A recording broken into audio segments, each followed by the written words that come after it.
What's up, everybody? Welcome to another episode of Limited Resources. This episode number 498. My name is Marshall. I'm one of your Limited Resources, and joining me on the line all the way from Denver, Colorado, it's Luis Scott-Vargas. Luis, you ready to cover some M20? Oh, yeah. I mean, look, the fact that M20 and Modern Horizons came out at essentially the same time, from my point of view, is a little rough, but I'm actually really excited to cover M20. I think that this set just looks really sweet, and it's kind of, even from just looking at the spoiler, it's kind of blown out of the water my expectations when it comes to core set. Like, I think this core set's going to be awesome.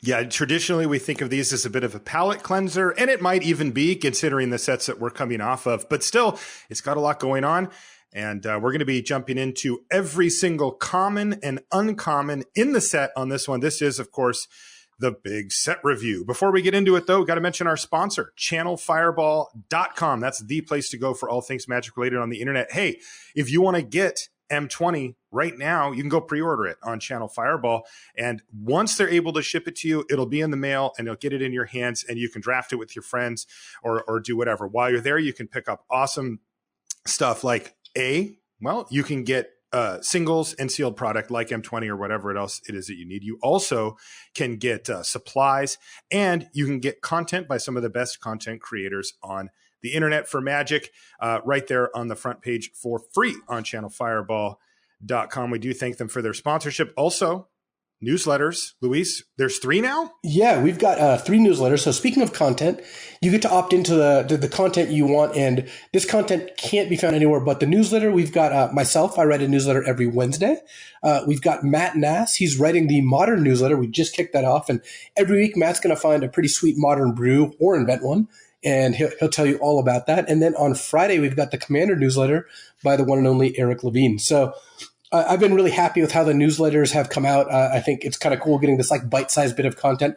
I look forward to the newsletters I'm signed up for, and I'd urge you to go to channelfireball.com/newsletter, and you sign up for any and all of the newsletters. Though I would, of course, recommend all of them. Don't tell Matt his newsletter is good. He doesn't need that. Lots of good info, even some extra promos and stuff in those newsletters. So do check those out. If you want to support the show directly, if you found this show useful, if it's made your life a little better, if you like hanging out with us once every week and want to make sure that we keep doing it, patreon.com/limited resources. You can get some cool bonuses there as well that are exclusive to patrons. And a lot of it is just access to the feed where we ask questions or allow you to ask us questions directly. I've really been thinking about donating to the Patreon so I could get access to it, since yeah, you have to. Yeah, I hope that many of our listeners have also been thinking about doing the same thing. So patreon.com/. Jokes aside, I think Patreon is awesome because it really does help you support the content you like to see. You don't have to. We're overjoyed if you just want to listen to the podcast. You are definitely supporting us by doing that. Patreon can really help you support any of the content creators, us or other people that are doing the stuff that you think is awesome and you want to see more of. That's exactly it. Okay, so first things first, Luis, before we get into the cards, we're going to be starting with the gold uncommons. These are our signpost uncommons. They help us get an idea for what each color pair is doing, but we need some context here. Give us the grading scale overview. All right, so we're going to go with letter grades. We're going to start at A's. These are bombs, game winners, cards that are good in many situations, especially when behind, and just the best cards in the set. Cards like Nissa, Ugin, God Eternal, Oketra, etc. Next up, we've got Bs. These are cards that actively pull you towards their colors, headliners for a set, and reasons to be in a particular color pair when you're talking about something like M20. So these are cards like Mau, Loyal Companion, Leyline Prowler, Ugin's Conjurant, Flux Channeler, just solid good cards. C's are playable. These are the pawns of limited. These are the cards you have to fill out your deck with. And they're cards that you're not unhappy to be playing. You're just not overjoyed to be playing. So these are cards like Tamiyo's Epiphany, Enforcer Griffin, even Eternal. D's are sometimes playable, but you'd prefer not to run them. Every time you put a D in your deck, you kind of wince a little bit. So these are cards like Charity Extractor, Ironclad Crovod, Wardscale Crocodile. Fs are, as you'd expect, virtually unplayable in all scenarios. Cards like Demolish, Arboreal Grazer, just the bottom of the barrel. We also have 2 subcategories. We've got Sideboard. These are cards that don't ever make or rarely make the main deck, but it can be quite powerful out of the sideboard and deserve a higher grade as a result. Cards like Forced Landing, Return to Nature, Topple the Statue. These are cards that when you put them in your deck, they're good, but you just don't start them. And then lastly, we've got Build-Arounds. These are cards that by themselves don't actually do much or aren't good enough, but if properly supported, they can be great. Kiora, Behemoth Beckoner, Saheeli, Sublime Artificer, even Karn, the Great Creator. These are examples of cards that on their face don't do as much, but with the right support, can be quite strong cards. Let's move on to red. So our first red card is Act of Treason. This is 2 and a red for a sorcery at common. Gain control of target creature until end of turn. Untap that creature. It gains haste until end of turn. So the deal with Act of Treason is it usually falls into 2 use cases. One of them is I'm very, very aggressive and I use it to steal your only blocker, attack you with it and kill you. That is the less often used use case. The other one is I have the ability to sacrifice things and I'm going to steal your creature and then sacrifice it so that it never ends up going back to your side. Where does this fit in here is the question, because the second use case is the one that really leads you. As always, the red-black sacrifice deck is where Act of Treason shines. In sets where that's not around, it's just usually not that good. Here we've got Bone Splinters at common, which is a pretty substantial, carrot for this because it only costs 1 mana and it's very effective. And then at uncommon, you have Blood for Bones at 4 mana, so we're talking about a 7 mana combo. Though that's still not out of the realm of possibility. And then Blood-Soaked Altar, which you'd have to do probably in over 2 turns, but again, very powerful. I kind of liked Act of Treason. I think it's a build around like C. It's still not amazing. Yeah. But if you're midway through pack 1, you've got like a Bone Splinters and a couple black cards, I don't mind taking an Act of Treason because if you end up with 2 Bone Splinters and 2 Acts of Treason, that's a pretty good combo. Yeah, I agree. Yeah, so build around range for Act of Treason. You'll know when you want it, but keep an eye out for those sacrifice effects, and the cheaper, the better. I don't tend to like these cards as aggressive plans. It just doesn't end up working. Right. They don't usually work out. Next is a Planeswalker at uncommon. Oh my goodness. It's Chandra, Novice Pyromancer. 3 and a red for a 5 loyalty Chandra. Again, at uncommon, +1. Elementals you control get +2/+0 until end of turn. Okay.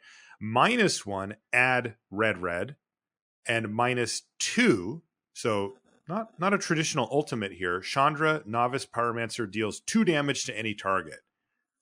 Well, that's the business there. Yeah, I think Chandra, Novice Pyromancer is going to do a lot of work. Playing this, picking off their 2/2 flyer, and it's got 3 loyalty, and you can protect it on the ground, picks off another thing, and then you start, using the mostly irrelevant plus. It is pretty good, and I can also imagine play this killer thing next turn, plus it and play like a 6 or a 7 drop. Or sorry, minus it and play a 6 or a 7 drop. Yeah. I mean, the fact that it has a plus ability is what matters here because you can just start shocking things. You get 2 shocks and then plus and then a 3rd shock. That is fantastic, especially given that it's only 4 mana. So by the time she hits the battlefield, she is killing things that are relevant at that point. They're 3 drop, they're 2 drop, something like that. So I like Chandra Novice Pyromancer a lot just as a shock factory. Yeah. Do you like it at B?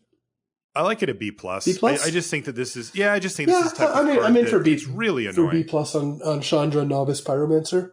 Yeah, really good. Next is Chandra's Ember Cat. Meow. It's 1 and a red for a 2/2 elemental cat, obviously. It's common. It taps to add red, but you can only spend the mana to cast an elemental spell or a Chandra Planeswalker spell. Yeah, I mean, a 2 mana 2/2 elemental is going to be playable in some of these like blue-red or red-green elemental decks anyway.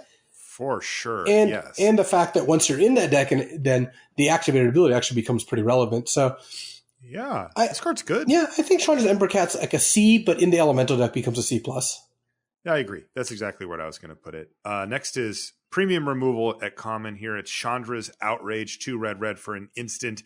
It does 4 damage to target creature and 2 damage to that creature's controller. This card is great. It does serious work. That's spreading out 6 damage, and the 4 is enough to kill. Most creatures that cost between 1 and 5 mana are still killable by Chandra's Outrage. Yeah, this card's fantastic. It's what you end up paying for with the fact that it costs 4 is you get to nug them for 2, and that is very relevant. surprisingly relevant. Also, this isn't instant, so you can get them. I like Chandra's Outrage at B. Yeah, I think just B is fine. Yeah. Chandra's Spitfire is next. This is 2 and a red for an elemental. So again, of note, lots of elementals in red. And it is uncommon 1/3 flyer. So a 3 mana 1/3 flying elemental. Whenever an opponent is dealt non-combat damage, it gets +3/+0 until end of turn. Well, I feel like it's leaning on the fact that it's an elemental pretty hard here, because the non-combat damage part might come up every once in a while, but probably not super consistently. So you kind of need to want a 3 mana 1/3 flying elemental in your deck before you're happy with Chandra's Spitfire. But then if you get free rolled, occasionally it just crams for 5 in the air, or excuse me, for 4 in the air. If you shock them or if you have Chandra or whatever, I'm in. I mean, this seems like it has enough going for it that it's powerful, and you'll probably want it in your deck. Yeah, if you have no synergies, then it's not. The fact that it's flying, a 3 mana 1/3 flyer is already pretty good. And that's fine. Every time you Chandra's Outrage them, or you hit them with we're going to see a little later, like the stupid 1/1 for 1, the Scorch Spitter. This thing just bashes them. So I like Chandra's Spitfire. I think the average red deck will have a couple ways to take advantage of it. Yeah, to either the elemental synergies or the non-combat. Plus, like you said, the baseline's not that bad. It's probably a C+. I mean, it might be a B-. Like it's really going to depend on the deck that it's in. If it's an all elementals deck, then you really want this. If you do have a lot of incidental non-combat damage and you really want this, average deck probably C+ to B- range. I'm not sure. I would say C+, but once you have 3 or 4 ways to trigger it, it can jump up to a B. Like, there you go. If this attacks for an average of 2.5 damage a turn, something like that, it's just great. Yeah. Dagger Sail Aeronaut is next. It's 3 and a red for a 3/2 goblin at common, and as long as it's your turn, it flies. Dang. This is a beating. I mean, this is snapping Drake in red. I did not expect to see that, but I guess they're leaning pretty heavily on the as long as it's your turn for first strike, lifelink flying. I think they're just exploring this design space. And it's really interesting because it's such a minor downside. It's very rare that you want to block with your 3/2 flyer anyway. Especially in a red deck. Right. I mean, that said, I think it's a 4 mana 3/2, pseudo flyer. That's not the end of the world. My guess is it's probably like a C. I was going to go C+ because it's in red. Yeah, just because I guess it is what really else do I want in right? red than an evasive 3-powered threat, right? Yeah, I like C+ for Dagger Sail Aeronaut. Sure. It's good. Destructive Digger is next. It's 2 and a red for a 3/2 goblin at common. It has activated ability of pay 3 mana, tap it, and sacrifice an artifact or a land to draw a card. So you find a little treasure. Yeah, you're getting a 3 mana 3/2, which is about par. We slightly unhappy to play that, but then in the late game you can start cashing in some lands. That works for me. Yeah, me too. C? Yeah, I like C for Destructive Digger. I don't want multiples of these, but having the first one seems pretty good. I agree. It seems decent. What does Dragon Mage do? 5 red for a 5/5 flying dragon wizard at uncommon. This got rarity downshifted. So 7 mana 5/5 flyer. Okay. This is a reprint? Yeah, this was in Scourge originally. And then whenever Dragon Mage deals combat damage to a player, each player discards their hand and draws 7 cards. What? So it Wheel of Fortunes when you hit? When you hit them, it casts Wheel of Fortune, which is kind of funny because there's times when I can imagine you don't want to swing with this because they have 2 cards in your hand and you have 5 in yours. Yeah. Although I guess by turn 7. I'm not super into this. 7 mana for a 5/5 flyer is just not what most red decks are looking for. And that is below rate. The ability, the Wheel of Fortune ability is upside because you get first crack at playing all those new cards, but it's not fantastic upside. It's worse probably on balance than whenever it hits you draw a card. Yeah, for sure. And also it just, like you said, you do get a lot of mana to get onto the battlefield. You play it, say go, if it survives, you hit them. You have maybe 8 mana by that point. You almost guaranteed have 8 mana by that point to use all those cards on.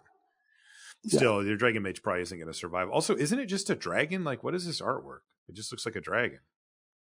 Yeah, but it's like a spellcasting dragon. Oh, I see. Okay, I misunderstood. All right. So I'm not in love with this card, to be honest. Although it's weird. No? So, and weird cards are hard to grade. I'm Well, looking also, at like, 7 mana 5/5 flyer and kind of going shrug. It's like I could see a red-green deck that has multiple of the like elemental that taps for green, you know, and some good ramp to ramp it wanting up. this. But I think in general it's going to be like a D. I just don't think that many decks are going to want it. I do too. D for Dragon Mage. Ember Hauler. This one's good. This is red for a 2/2 goblin at uncommon. You can pay a mana and sacrifice it to have it do 2 damage to any target. Very powerful. Yeah, this is a good, efficient creature that it always has something relevant to do. I think that gives it a B-. Yeah, I think so too. B- for Ember Hauler. You can play, red 1 shock, right? And then you can also, attack with it, block with it, do other stuff. Fire Elemental is next. This is from Alpha, right? Mm-hmm. Oh yeah, three red for a 5/4 elemental. So the only real note here is that elementals matter seemingly a bit more than they have in the past. And so straight up, this is a D, but there's some elemental decks that would upgrade it to like a C. Yeah, right. I mean, I can imagine you have 2 Chandra's Ember Cats. All of a sudden, you're playing Fire Elemental on turn 4, and it's triggering your other elemental things. So yeah, that matters. It's D/C for Fire Elemental. Flame Sweep is next. It's 2 and a red for an instant and uncommon. It does 2 damage to each creature except for creatures you control with flying. Wow. Right. So it doesn't hit your flyers. It hits their flyers. Then it hits everything else. Mm-hmm. I think Flame Sweep is solid. You're not going to end up with a lot of flyers, but I guess your Goblin Aeronaut thing gets around it. Your Dagger Sail Aeronaut. Mm-hmm. It's kind of nice. Like, because on your turn, because this is an instant, so you need to make sure. You'd need to play it on your turn. But is this main deck? Like, are you just taking this and putting it in your deck and trying to? Because this is a very powerful effect, but it's also going to depend on what your deck looks like. If you're red-black control or red-blue and have some flyers or elementals, I could see it being good. If you're red-white aggro, you're just not going to play this. Right. It's going to kill all your stupid soldiers. Yeah. So for sure, I think Flame Sweep is like upside, a C, but it's a C, but its upside is like B plus. I mean, this could be really powerful. And there's some decks that really get punished by this. Yeah, so it depends. Maybe it's sort of straddling the sideboard line for Flame Sweep. Next is Fry, and Fry is 1 and a red for an instant at uncommon that can't be countered, and it does 5 damage to target creature or planeswalker that is white or blue. Kill target fairy. You can. Sideboard B for Fry. Yeah. Just, you'll know.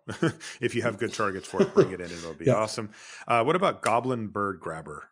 So another weird red flyer. You have a 1 and a red for a 2/1 Goblin at common. And you can pay a red to give it flying until end of turn, but you can only activate that ability if you have another creature with flying. So this can grab onto it. Come on, that is fantastic. The artwork's great. It's Goblin Bird Grabber. I love it. Is it good? It's pretty medium. It's basically a C, and if you have a couple flyers, it's like a C-, and if you have a couple flyers, it's a C. Yeah, exactly. Red also just wants 2 mana 2/1s at a higher rate than most decks. So. Mm-hmm. Also, it's kind of bad though that it can grab onto the Aeronaut, but whatever. Next is Goblin Ringleader. This is an old school card. This is 3 and a red for a 2/2 Goblin at uncommon with haste, and when it enters the battlefield, you reveal the top 4 cards of your library. You get all Goblin cards revealed this way in your hand, and the rest on the bottom in any order. So there's a minor Goblin theme where you have a bunch of Goblins that are just kind of randomly hanging out at common and uncommon, and then you have the Ringleader. So I think that if you have, let's say, 8 Goblins and you want to look for 1 or more, you're like 60% if you have 8 Goblins, but if you have like counting the Ringleader. To hit one. If you have 5 Goblins, you're 43% to hit 1 or more. That doesn't sound well. Here, let me great. tell you. So the Goblins, there are 1, 2, 3, 4, 5. There's 5 common and 2 uncommon Goblins in the set. So there's actually quite a few. 5 commons is a lot. Like, you can actually get a lot of Goblins. Yeah, so it's not great. Like a 4 mana 2/2 haste, as the baseline is not where you want to be. But you could do a little worse. And if it gets you a card, some decent percentage of the time, I could see making the deck. Especially, I mean, the real the real line here is how many Goblins do you need to put this in your deck? Or would you just put it in your deck even if you only had like 1 other Goblin? Like, is it good enough? No. I'd say no, right? So then what is that line? Is it 5? Is it 4? I'm only seeing 4 common Goblins for whatever it's worth, but Oh, you're So right. 1, 2, 3, 4. No, I see 5. Wait, what? Oh, is this a fake one? Hold on. it's got to be a fake one. It's a fake one. All right. It is 4 common goblins. You are right. Bird Basically, grabber, digger, aeronaut, I think I would want like 7 other goblins before I played Ringleader, because a 4-mana 2/2 haste is pretty bad. But Okay. a 4-mana 2/2 haste that draws a spell is a bit better. It's fine. Yeah. So whatever. I mean, I actually want to give it a build around grade just because Also, you just can't put this in your deck. Note that if you hit 2 goblins, you get to keep both. Like, that's part of the strength of the card, is that if you spike, you do spike. So, right. And if you have all goblins or some insane goblin deck, then the Ringleader goes up significantly. Basically, again, build around. It's a build around, I think, like B-, where not the best card in the world, but if you just end up with a bunch of goblins in your deck, then sure, take this. Plus, no one else is going to want it. All right. So B- for the Ringleader. Goblin Smuggler, the other common one, is 2 and a red for a Goblin Rogue. It's 2/2 with haste at common, and it taps. If you tap it, another target creature with power 2 or less can't be blocked this turn. Yeah, that's annoying. I like Goblin Smuggler. I think if if they don't have a 2-drop and you're on the play, you play this on turn 3, just bash them for 2, and then later in the game you're like, play this, give my 2-power creature unblockable, hit you for 2 immediately. This becomes a must kill. So I think Goblin Smuggler is a C. But I'd be pretty happy with it. Yeah, I agree. The first one might be a C+, actually. Just having one of these in your deck gives you a lot of late game reach where they're at 6 and you have a 2-power creature in play and the board's locked up. And you're just like, Smuggler, you have 2 turns to deal with this. Yes, exactly, because it has haste, so you can activate it right away. Also, we have seen multiple instances of creatures that start off at 2 or less, but can easily get bigger, like Chandra's Spitfire, for example. Lavakin Brawler, which we'll get to in a second. There you go. So keep your eye out for those, because those make the Smuggler a lot better. Next is Infuriate, red for an instant at common. Target creature gets +3/+2 until end of turn. Well, that's a good combat trick. Yeah, Infuriate is 5/6 as good as Giant Growth. So I think that indeed. I think it's like a C-. You're going to end up playing this in your aggressive red decks and not otherwise. Agreed. So C- for Infuriate. Next is Keldon Raider. This is 2 red for a 4/3 human warrior at common. And when it enters the battlefield, you may discard a card. If you do, you draw a card. I enjoyed playing with this in Dominaria. Card's solid. It's a C. I mean, you're not overjoyed, but you're always satisfied. Yeah, and the May ability there is nice. Like, just keep a land and ditch it, or don't. So C for Keldon Raider. Next is Lavakin Brawler, the one you just mentioned. 3 and a red for a 2/4 elemental warrior at common. And whenever it attacks, it gets +1/+0 until end of turn for each elemental you control. And just as a reminder, it is an elemental itself. Man, Goblin Smuggler plus that, you weren't kidding. That is powerful. No, and Lavakin Brawler attacks as a 3/4, again, by herself. Easily could see her attacking as like a 5/4. Mm-hmm. Easy. So, yeah, I like Lavakin Brawler. This seems to be one of the really nice common payoffs for the Elementals deck. So I would say C+, and I think that this card probably has a much higher ceiling. There's going to be times where it's going to feel like a B+ on the battlefield, because it's like a 6/4, a 7/4 or whatever. And 4 is a lot of toughness. Like, that is tough to jump in front of. So, yeah, I like the Brawler a lot. I like it at C+, like baseline, but in the build around category for the Elementals deck, I think it's like a B. I think it's probably like a C+ and then B- in the Elementals deck. But the good news about this is, if you open a pack with like a Chandra's Outrage and this, and then you take the Outrage and then take a couple Elementals, there's a pretty good chance this comes around. I don't know how often you're going to have multiple Elementals decks at a table. Yeah, so yeah, I would base Lavakin Brawler at C+ here. Okay, what about Maniacal Rage? So this is 1 in a red for an enchantment aura, gives a creature +2/+2, and it can't block. Kind of an all-in card. It's had the most success historically in decks like red-white, with it has 1 mana 1/1 flyers, and you just you're just praying they don't have removal. In a pinch, you can also put it on their creature, and it can't block. But right. I in general am not very happy with Maniacal Rage. I tend to think this card's about a D. Me too. It just I think exposes it's a D-. you to a lot of removal. Yeah, and remember, there's Unsummon in this set. There's Pacifisms. There's Death Touch. It's just like it seems very hostile. There's Murder in this set. It's not like you get your 2 turns to hit them and then they kill it with their expensive card. It's just really rough. I would say D- for Maniacal Rage. Not a fan. Mask of Immolation is 1 in a red For an uncommon artifact equipment, when it enters the battlefield, you get a 1/1 red elemental creature token, and then you attach the mask to it. The equipped creature has sacrificed this creature. It deals 1 damage to any target, and the equip cost is 2. Yeah, this is sweet. I like Mask of Immolation. So it comes with a 1/1, that you get to sack to deal 1. So it comes with a Fanatical Firebrand of sorts. Mm-hmm. And you don't have to tap, though. That is critical. And then from now on, you can always just basically give you a reason to put things like it's. You can put this on anything you want to sacrifice. It's good with active treason. It also can just help burn the opponent out, right? If they're at 6 and you have this in play, they're probably not feeling great about things. No, you can just start throwing it around. The key for me on Mask of Immolation is that you get spotted a 1/1, so you're always getting that 1 damage. Right. For free. Imagine they played a 2-mana an elemental. 2-mana 2/1, and you just go mask, kill your 2-mana 2/1. Yeah, that's fine. And then it sits on the battlefield. And sure, it's not like high impact from that point on, but there's some matchups where it's going to be. And as you said, it has other synergies. And it's an elemental token if that matters for your deck too. And it's in red, so it might. I like it. I like Mask of Immolation. I think it's totally fine. I'm going to say C+.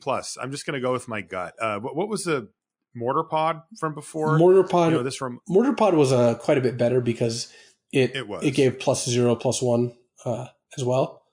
But yeah, but and I did like that card better. But this reminds me of it. And Mortar Pod was like super underrated in the format it was in at first. Yeah. So I like C+ on. Yeah, I would give Mask of Immolation a C+. All right. What about Pack Mastiff? So this is 1 and a red for a 2/2 Hound at common, and you can pay 1 and a red to give each creature you control named Pack Mastiff +1/+0 until end of turn. So I don't think. I don't think that this is like that great of an incentive. Like, yeah, when you have 3 of your 2-mana 2/2s out, you can pay 2 to give them all +1/+0. Yeah. I mean, it pumps itself, right? Which is kind of just where you should start. But it's a fine card. It's probably a C-. Yeah, I have it at C. No, it's a C. It has like bad fire breathing, but it's still fire breathing. I wouldn't go nuts trying to find more of these. It doesn't actually matter that much. Agreed. Yeah, you really just looking at it at face value. So C for Pack Mastiff. Rapacious Dragon is next. It's 4 and a red for a 3/3 dragon at uncommon. It's got flying, and when it enters the battlefield, you get 2 treasure tokens. And just for a reminder, those are artifacts that you can tap and sacrifice to add 1 mana of any color. Ooh, I like this card. This is cool. 5 mana 3/3 flying is, again, baseline for a card we're like okay with.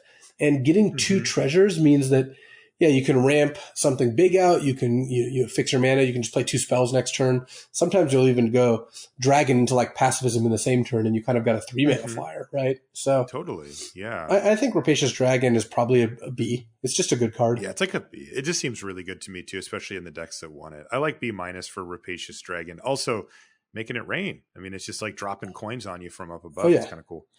Reckless Airstrike is next. It's red for a sorcery. It's common. It says choose 1.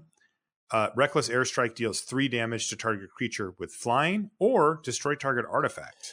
I like this as a sideboard card. I mean, I think it's going to be very effective against blue-white, and every now and then it'll pick off a random artifact, but it's mostly for the anti-flying part. So yeah, and remember, we do have this cycle of these colored artifacts as well. True. So, and they've all been pretty good. So, yeah, I like Reckless Airstrike as actually quite a good sideboard I think card. it's a sideboard B. It's just really efficient. When you spend a 1 mana to kill or 4 mana flyer to like Griffin Protector, you're going to feel pretty good. Agreed. Next is Reduce to Ashes. Another removal spell. This is 4 and a red for a sorcery at common. Reduce to Ashes deals 5 damage to target creature. If it dies, you exile it. This is just workhorse removal. The first one you play is pretty good. The second one gets a little worse because they're kind of clunky. I would call this a C and be happy to play 1. Yeah, C+ for Reduce to Ashes. Workhorse removal is a good way to describe it. Ripscale Predator. Well, it can also kill Workhorse, which is a card from Stronghold, I believe. So I was going to say, is that in this set? What? It's a 6 mana 4/4. So you can kill Workhorse with Reduced to Ashes. So it is literally Workhorse removal. Yep, very exactly. Nice. Ripscale Predator is 4 red for a 6/5 dinosaur at common, and it's got menace. It's a big menace creature. Look, if you need a 6-drop, this is fine.